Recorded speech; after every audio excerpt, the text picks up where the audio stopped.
Agora, veja lá, não é contraditório, não é estranho. Você vai e pega a historiografia protestante.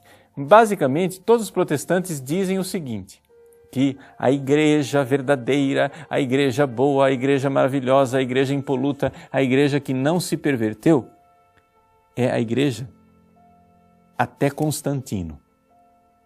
Quando Constantino reconheceu o cristianismo, ali a igreja se perverteu, porque ela se vendeu para o Império Romano e se paganizou, ali surgiu a Igreja Católica, que foi uma paganização do cristianismo no século IV.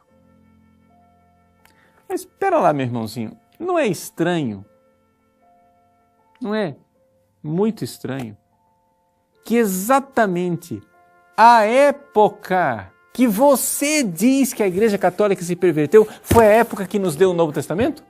Porque foram os concílios da Igreja, foi o Papa reunido em Roma, naquela época lá do século IV, que nos fez a lista dos 27 livros do Novo Testamento. Então, por favor, me desculpe, você se decida. Ou o quarto século, os papas e os bispos perverteram a igreja e tinham uma fé tão corrompida e tão paganizada que ali começou a desgraça do anticristo, que é a Igreja Católica. Ou então esses mesmos homens, nesta mesma época, foram os homens tão iluminados por Deus e tão cheios do Espírito Santo que souberam selecionar naquele mar de livros, naqueles vários evangelhos, porque havia o evangelho de Simão, o evangelho de Maria, o evangelho de Nicodemos, né? Naquele mar de cartas de Barnabé, de não sei quem mais, etc. e tal, eles souberam escolher os 27 livros do Novo Testamento, que você, aliás, venera e beija. Pronto. Se decida. As duas coisas não dá.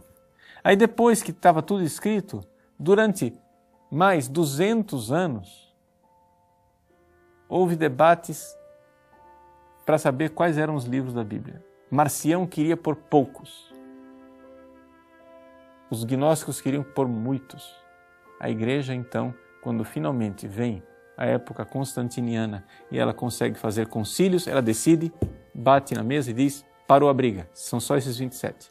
Então quer dizer que até o terceiro, quarto século, nós nem sabíamos quais eram. Já tinha sido escrito o Novo Testamento, mas nós não sabíamos identificar entre aqueles vários livros quais eram os livros do Novo Testamento. E de agora, que daqui para frente está identificado, ninguém tinha condições de ter a Bíblia. As pessoas tinham a igreja, a pregação da igreja. É fácil o movimento protestante criar o princípio da sola escritura, assim do nada, que nunca se ouviu falar em 16 séculos de cristianismo, numa época em que a imprensa já tinha sido inventada. Se não fosse Gutenberg, não haveria protestantismo. Por quê? Porque se não houvesse imprensa, ninguém viria com essa conversa de que todo mundo precisa ter a Bíblia. Veja, eu não estou desprezando a Bíblia, estou iniciando um curso para você aprender a amar as Sagradas Escrituras, mas o que acontece é o seguinte, eu quero que você entenda, nós católicos não dizemos eu creio na Bíblia, nós católicos dizemos eu creio na igreja, e a igreja, é entrando na igreja que eu vou aprender a ler as Sagradas Escrituras.